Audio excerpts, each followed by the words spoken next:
আসসালামু আলাইকুম প্রিয় শিক্ষার্থী সবাইকে আজকের এই ক্লাসে স্বাগতম।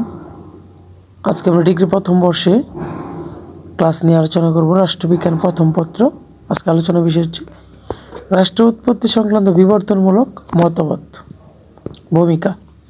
রাষ্ট্র উৎপত্তি সংক্রান্ত যেসব মতবাদ আছে তার মধ্যে ঐতিহাসিক বা বিবর্তনমূলক মতবাদ সর্বাপেক্ষা বিজ্ঞানসম্মত এবং অধিক গুরুত্বপূর্ণ একটি মতবাদ। ঐতিহাসিক ও বিবর্তনমূলক মতবাদ। রাষ্ট্র উৎপত্তি সংক্রান্ত মতবাদ সমূহের মধ্যে ঐতিহাসিক বা বিবর্তনমূলক মতবাদ সর্বাপেক্ষা গুরুত্বপূর্ণ এবং বিজ্ঞানসম্মত। আধুনিককালে এই মতবাদই সর্বজনীন স্বীকৃতি, যদিও উপযুক্ত প্রমাণের অভাবে অদ্যাবধি রাষ্ট্রের উৎপত্তি কীভাবে হয়েছে তা নির্ধারণ করা হয়নি। তথাপি আধুনিক রাষ্ট্রবিজ্ঞানীগণ এ বিষয়ে একমত যে রাষ্ট্রে ঐতিহাসিক বিবর্তনের অব্যবহিত ফল। রাষ্ট্র বিধাতা কর্তৃক হঠাৎ একদিনে সৃষ্ট হয়নি, এটা বল প্রয়োগের মাধ্যমে সৃষ্টি হয়নি, এটা মানুষের চুক্তির ফলও নয়। রাষ্ট্রের উৎপত্তি সম্পর্কে সকল কাল্পনিক মতবাদই বর্তমানে বর্জিত হয়েছে। অধ্যাপক গার্নার তার যথার্থই লিখেছেন, রাষ্ট্রবিধাতার অমুক সৃষ্টি নয়, এটা দৈহিক বল প্রয়োগের ফলশ্রুতিও নয়, কোনো প্রস্তাব বা সম্মেলন হতেও এটার সৃষ্টি হয়নি, এমনকি পরিবারের সম্প্রসারণের মধ্য দিয়েও এটির জন্ম হয়নি। ক্রম বিবর্তনের মাধ্যমে রাষ্ট্রের উৎপত্তি হয়েছে।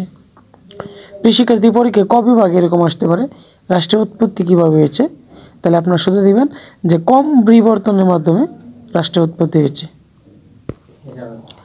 ঐতিহাসিক মতবাদের সমালোচনা।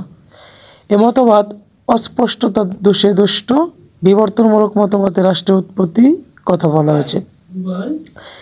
বিবর্তনমূলক মতবাদটি অসম্পূর্ণতার দোষে দুষ্ট।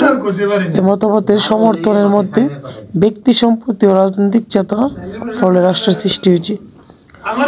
এ মতবাদ অনেকটা প্রগতি ও শান্তির পরিপন্থী। বিবর্তনমূলক মতবাদ একটি স্তর হচ্ছে যুদ্ধ বিগ্রহ।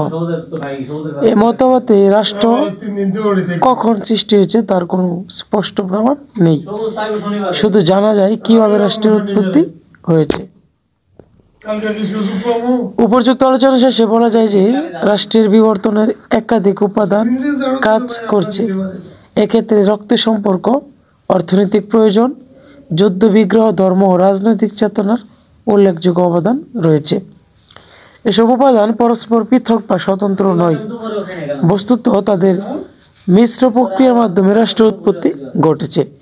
সামাজিক, রাজনৈতিক ও অর্থনৈতিক প্রয়োজনের তাগিদে সমাজ জীবনের রূপান্তর ঘটেছে এবং রূপান্তরের মধ্য দিয়েই আধুনিক রাষ্ট্রের উৎপত্তি হয়েছে। এই রূপান্তর কারো চেষ্টা বা পরিকল্পনা অনুযায়ী ঘটেনি, এর রূপান্তর মূলত স্বতঃস্ফূর্ত। প্রিয় শিক্ষার্থী, সবাইকে ধন্যবাদ।